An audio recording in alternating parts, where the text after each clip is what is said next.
सत्यनाम बोलो गुरु महाराज की जय। बंदी छोर सरकार की जय। प्रिय बंधुओं, आज का विषय हम लेकर आए हैं जीवन एक बहता पानी। जीवन बहता पानी। जीवन बहता पानी। एक बालक परीक्षा में फेल हो गया। उसके साथियों ने उसका खूब मजाक उड़ाया। इससे उस बालक को गहरा सदमा पहुंचा। बालक बहुत गहरे सदमे में पहुंच गया और धीमे धीमे वो तनावग्रस्त होने लगा, चिंतातुर रहने लगा। जब चिंतातुर हो गया तो उसका पढ़ने लिखने में मन नहीं लगने लगा। धीरे धीरे यहाँ तक इतना ज़्यादा वो तनावग्रस्त हो गया, इतना ज़्यादा वो चिंतातुर हो गया कि खाना पीना भी छोड़ दिया। वो एक कोने में गुमसुम बैठा रहता था। बालक के माता पिता ने उसे प्यार से समझाया कि एक बार फेल होना इतनी बड़ी असफलता नहीं है। माता पिता ने समझाया कि एक बार फेल होना इतनी बड़ी असफलता नहीं है जिससे तुम इस तरह परेशान हो जाओ। आखिर ऐसा कब तक चलेगा? जो हुआ उसे भूल जाओ और आगे की सोचो।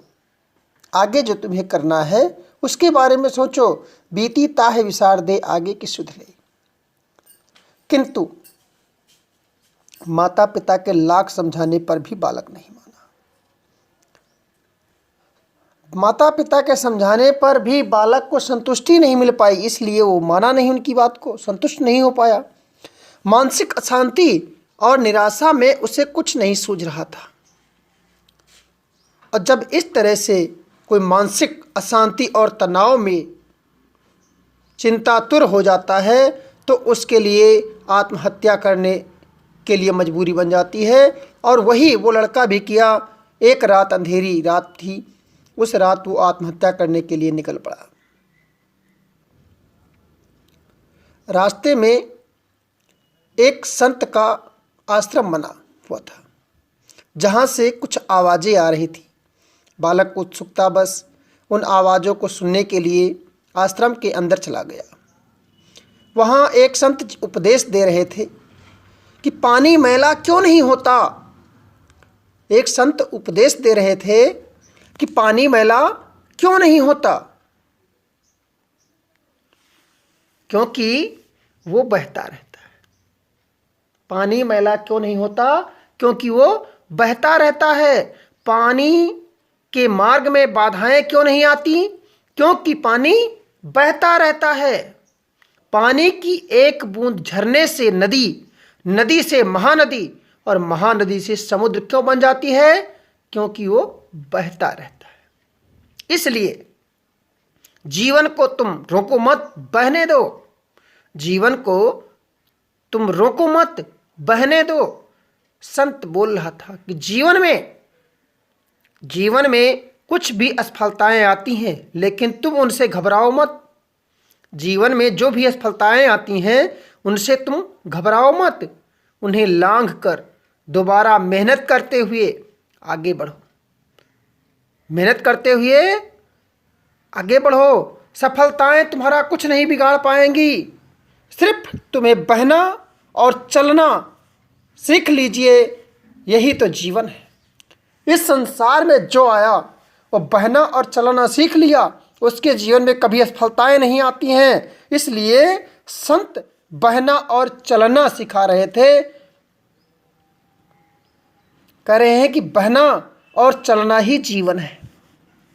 एक भी असफलता से घबरा कर रुक गए, अगर असफलताओं से घबरा कर रुक गए तो उसी तरह सड़ जाओगे जिस तरह रुका हुआ पानी सड़ जाता है, गंदा हो जाता है, दूषित हो जाता है।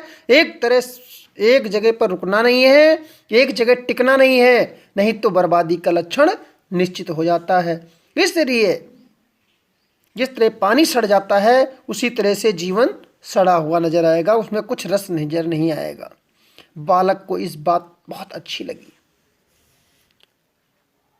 बालक को ये बात बहुत अच्छी लगी क्योंकि उसी के माध्यम की बात थी, उसी के रुचिकर बात थी।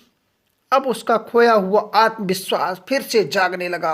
आत्मविश्वास लौटने लगा। उसने ठान लिया कि अब वो निराश नहीं होगा, जीवन में आगे बढ़ेगा। यही बालक बड़ा होकर देश के वियतनाम का राष्ट्र नायक बना। उसका नाम था हो ची मिन्ह। उसका नाम था हो ची मिन्ह। तो इसलिए जीवन में हमेशा बहते पानी की तरह रहना चाहिए। हमारा जीवन ताकि सार्थक बन जाए, सफल बन जाए, उसमें कोई भी बाधाएं, चाहे जितनी बाधाएं आएं, उसको पार करते रहना चाहिए। तो कुछ लोगों ने विवाह के बारे में पूछा था। तो विवाह के दिन तो सभी लेख प्रचलित हैं हमारे शास्त्रों में, कोई शास्त्र में वर्जित नहीं है। सोम, बुध, गुरु, शुक्र बहुत उत्तम माने जाते हैं। विवाह की तिथियों में चौथी, अष्टमी, नवमी, चतुर्थी और अमावस्या वर्जित तिथि मानी गई है। शेष जो तिथियां हैं सभी तिथियां शुभ मानी गई हैं। मुख्यतया कृष्ण पक्ष में चतुर्दशी और अमावस्या सर्वथा वर्जित मानी गई है। शेष ग्राह के दिनों कर लेते हैं। शनिवार को शुक्ल पक्ष की चतुर्दशी हो तो शुभ मानते हैं। लिखा है कि शनैश्चर दिने प्राप्ते यदि रिक्ता तिथि भवेत् तस्मिन् विवाहिता कन्यापति संपत्ति वर्धिनी। मृगशिरा, रोहिणी, हस्त, मूल, अनुराधा, मघा, रेवती, स्वाति, उत्तर फाल्गुनी, उत्तराषाढ़ा, उत्तर भाद्रपद शुभ माने गए हैं। किंतु मघा का प्रथम चरण, मूल का प्रथम चरण और रेवती का प्रथम चरण ये भी शुभ माना गया है। ये शुभ नहीं माना गया है क्योंकि ये विवाह में तो होता है, लेकिन प्रथम चरण जो मघा और रेवती और मूल होते हैं, इसमें प्रथम चरण में शादी नहीं करना चाहिए।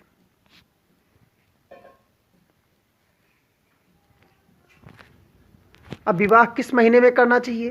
तो शास्त्रों में हमारी जो वर्णित है कि मिथुन, कुंभ, मकर, वृश्चिक, वृष और मेष, इन 6 राशियों में सूर्य के रहने पर विवाह शुभ होता है। विवाहादि शुभ कार्यों में सौर मास ही प्रशस्त है।